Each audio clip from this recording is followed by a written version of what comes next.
it's Miss Atencio here. I have another story for you. This is one of my favorites. Called Bubba the Cowboy Prince, a fractured Texas tale. This is an adaptation on a story I think we all know pretty well. So I hope you guys enjoy as I read this to you. Bubba the Cowboy Prince, a fractured Texas tale. Written by Helen Kettleman. Illustrated by James Warholia. Printed by Scholastic Press, New York.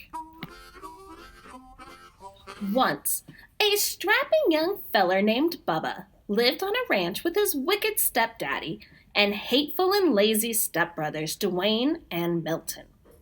Bubba's stepdaddy spoiled Dwayne and Milton to no end. But Bubba worked from sun up to sundown, doing chores of 3 ranch hands. Bubba never complained, though. He loved ranching. Dwayne and Milton spent their days sitting on horseback, bossing Bubba around. "Get them doggies along there, Bubba," ordered Dwayne. "Yeah, and watch for them cow patties," added Milton. "You know how Daddy hates for you to track up the house." Now, Miss Lorene, who lived down the road a piece, was the prettiest and richest gal in the country.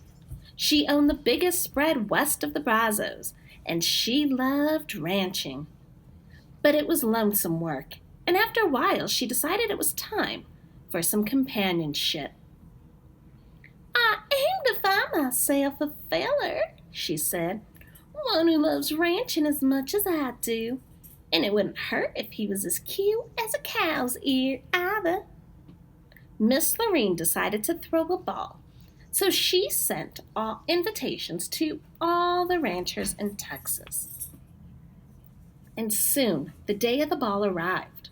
Milton and Dwayne spent all day getting gussied up in their finest duds. Bubba ran about himself ragged, waiting on them. "Bubba," shouted Dwayne, "fetch my bolo tie." "Bubba," shouted Milton, "get my boots polished." "Bubba," shouted his wicked stepdaddy, "brush them horses and wash that wagon." And by the time Dwayne and Milton and their wicked daddy were ready to go, Bubba was exhausted. Still, they climbed into the wagon and Bubba asked, "Can you wait for me to get ready? I just want to dance with Miss Lorene, too." Dwayne and Milton and their wicked daddy hooted and hollered. "Why, you are sorrier than a steer in a stockyard," said Dwayne. "Can you imagine the likes of Miss Lorene dancing with the likes of you?" said Milton. "Miss Lorene wouldn't even wipe the dirt clods off her boots with that raggedy shirt of yours, and you smell more like the cattle than the cattle do." Bubba took one look at himself, and it was true. He didn't have a decent shirt to wear. His boots were downright disgraceful, and he did smell a bit rough. Milton and Dwayne were right. Miss Lorene wouldn't dance with the likes of him. Bubba hung his head. He felt lower than a rattlesnake in a gully. Milton and Dwayne and their wicked daddy went off to the ball, and Bubba mounted his horse and headed off to the pasture to check on the herd. The sky was getting darker than a black bull at midnight. It looked like a Texas thunderstorm was brewing. Bubba had just arrived at the cow pasture when a bolt of lightning struck, knocking him off his horse. Bubba was stunned for a moment, but then he picked himself up and he heard a voice. "Go to the ball, Bubba," said the voice. Bubba looked around. There was no one there except him and the cows.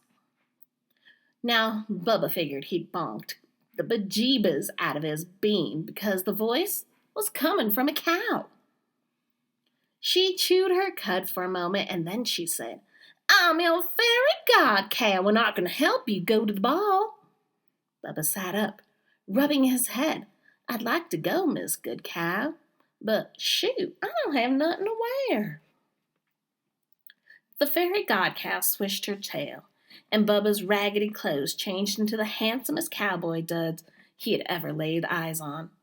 His jeans were crisp, His boots were shiny, his shirt was dazzling, and his Stetson was wider than a new salt lick.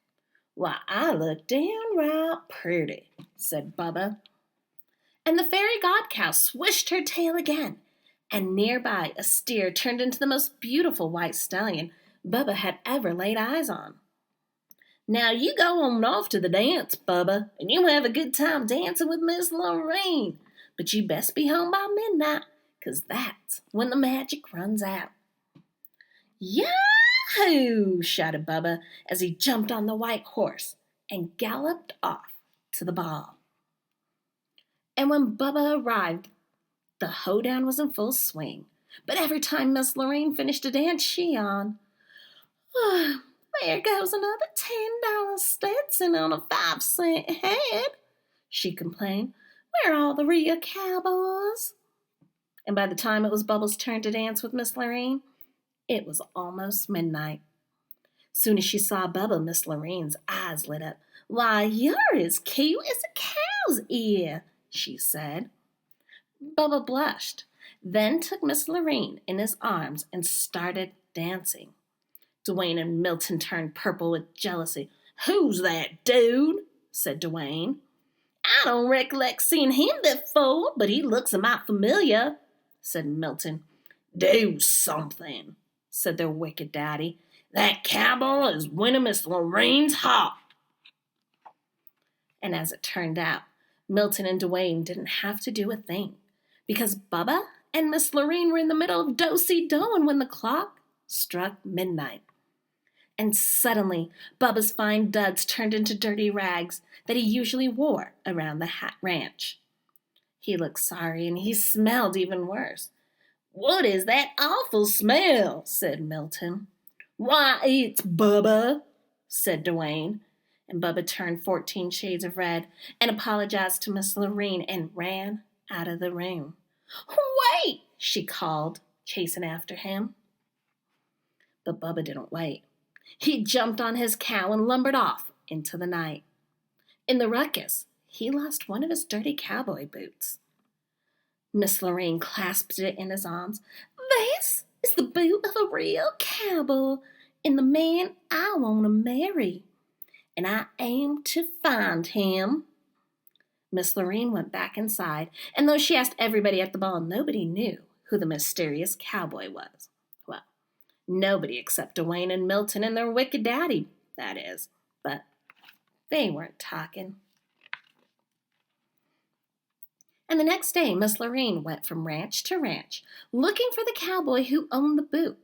When she came to Dwayne and Milton's ranch, both brothers tried on the boot, but it didn't fit.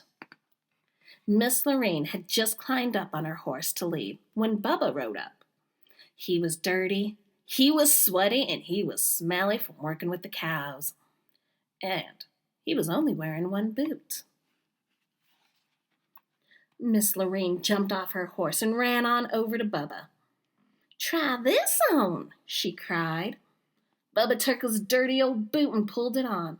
"Much obliged, ma'am," he said, blushing. And it fit perfectly. "You're my prince in a cowboy boot," shouted Miss Lorraine. "I'd recognize that smell anywhere.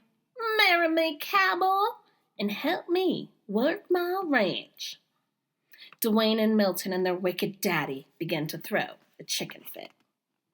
But Bubba smiled, and he and Miss Lorraine rode off to the sunset, and they lived happily ever after, roping and cow-poking and getting them doggies along.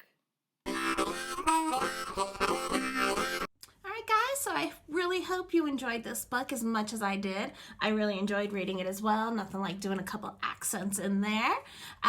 If you guys want, you can respond as to what you think this is a fractured version of, or you can even write an additional ending, or even think, what's part 2 going to be like?